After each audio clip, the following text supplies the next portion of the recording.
A little skeptical, but this is something incredible. You don't have to destroy all the pieces in the bag. Tonight, President Trump doubles down on his idea to arm teachers in this country. What he's saying tonight after that tearful listening session, parents who lost children and survivors, the president had first suggested they're allowing teachers to carry guns. A few hands of support in that room. Tonight, he stands by it, suggesting bonuses for those teachers. Also breaking news from Florida just moments ago. Authorities now revealing there was an armed deputy who arrived at the building while the shooting was taking place. And authorities say he allegedly did nothing. As the pressure mounts tonight, parents, survivors face to face with lawmakers. Senator Rubio, can you tell me right now that you will not accept a single donation from the NRA in the future? Also tonight, we're following breaking developments coming in now involving the Russia investigation. There are new indictments tonight from Robert Mueller. The nurses charged tonight, and right here, the surveillance. Family members secretly recording them, the patient, a World War II veteran. The alleged hospital attack, the driver crashing through the doors of the ER. And the deadly storm the police officer rescued, and the whiplash in the Northeast. From record warmth to snow. The track right now. This is ABC World News Tonight with David Muir. Good evening, and it's great to have you with us here on a Thursday night, and we begin with two major headlines in the wake of that deadly school shooting in Florida. What we just learned moments ago about an armed deputy who arrived at the building as the shooting was taking place. And tonight, the president standing by his suggestion that some teachers in this country be armed, suggesting highly trained ones who might get bonuses for having a weapon and being ready to respond. The reaction to this idea has been swift tonight, and we have it all covered, beginning with ABC's chief White House correspondent, Jonathan Karl. Today, President Trump declared a way to stop what he called the horrible plague of school shootings, getting teachers who are trained to use firearms to bring their weapons to school. Instead of advertising, this school has no guns, we are gun free, you let the people know the opposite. You come into our schools, you're going to be dead, and it's going to be fast. This comes less than 24 hours after the president heard from families affected by some of the deadliest school shootings, including Andrew Pollock. His 18-year-old daughter, Meadow, was one of the 17 killed at the Stoneman Douglas High School last week. How many schools, how many children have to get shot? It stops here with this administration and me. I'm not gonna sleep until it's fixed. And I'm pissed, because my daughter I'm not going to see again. She's not here. And then a plea from Sam Zeif, who lost his best friend. I turned 18 the day after. Woke up to the news that my best friend was gone. And I don't understand why I could still go in a store and buy a weapon of war. President Trump surveyed the group on the idea of arming teachers. Does anybody like that idea here? Does anybody like it? Right? Yes? For Meadow, your beautiful Meadow. We talked about that. And do people feel strongly against it? Anybody? Anybody? Strongly against it? All right. I mean, look, we can understand both sides of it. And certainly it's controversial, but we'll study that along with many other ideas. This morning, the president seemed somewhat conflicted, first tweeting, "I never said give teachers guns," then clarifying that he meant teachers with military or special training experience, only the best. By this afternoon, he was portraying the idea as the solution to ending mass shootings once and for all. I think a concealed permit for having teachers and letting people know that there are people in the building with guns. You won't have, in my opinion, you won't have these shootings because these people are cowards.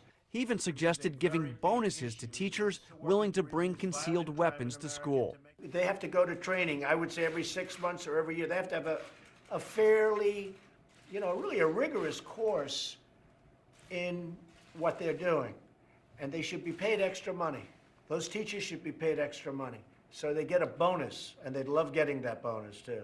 And it would be much less expensive than the guards. It wouldn't look bad. If you have guards, it looks like you have an armed camp. That would look terrible. The president said he's talking about 20% of all teachers. That's roughly 700,000 people. How is that practical how is that wise to have 700,000 Well, more firearms? I think when in you schools? have a horrific situation like you had last week and some other school shootings that we've seen, these horrible tragedies, what we think and don't think is practical can change. The NRA has already come out firmly against another idea floated by the president, raising the legal age to buy rifles. They're allowed to buy them at 18. So how does that make sense? How does that make sense? So I say that it should all be at 21. The NRA will back it, and so will Congress, and so will the Senate.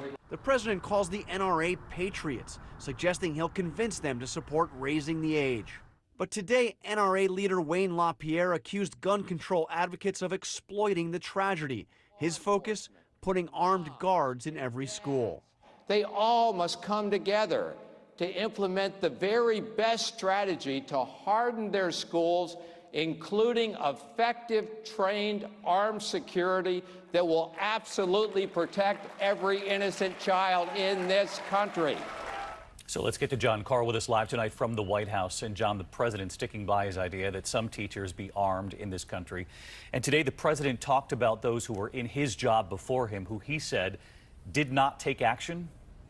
Of course, most recently, President Obama tried very hard to get Congress to pass gun control measures. He failed in that effort. But now you see President Obama, former president, out there encouraging these students who are marching and protesting for new gun laws. He said in a tweet today, "We've been waiting for you and we've got your backs." John David? Karl leading us off tonight. John, thanks to you again. And meantime, that breaking headline from Florida tonight. The sheriff just moments ago emotional as he described an armed resource deputy at that school as the shooting was unfolding and what he allegedly did not do. ABC's Victor Akendo in Parkland, Florida tonight. Tonight, the school resource deputy stationed on campus when that shooting took place under scrutiny. According to the sheriff, Deputy Scott Peterson never went into the school as the massacre was underway. And the sheriff says he's seen the video. What I saw was a deputy arrive at the west side of Building 12, take up a position, and he never went in. Any questions? What should he have done? Went in, addressed the killer, killed the killer. The sheriff saying the deputy stood outside for 4 minutes without action, then describing his anguish. Devastated, sick to my stomach. There are no words. I mean, these families lost their children. We lost coaches. Authorities decided to suspend the deputy, who tonight has resigned. Overnight, a father who lost his 14-year-old girl with Republican Senator Marco Rubio, who has an A+ rating from the NRA. Your comments this week and those of our president have been pathetically weak.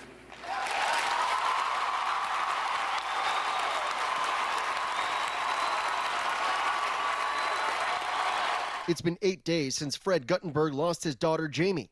My daughter, running down the hallway at Marjorie Stoneman Douglas, was shot in the back with an assault weapon, the weapon of choice. Yes, sir. Okay? It is too easy to get. It is a weapon of war. The fact that you can't stand with everybody in this building and say that, I'm sorry. Sir, I do believe what you're saying is true.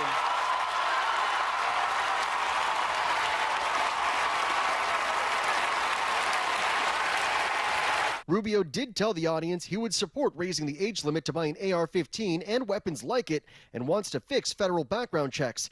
And then the high school junior who stood before the senator and asked this. Senator Rubio, can you tell me right now that you will not accept a single donation from the NRA in the future?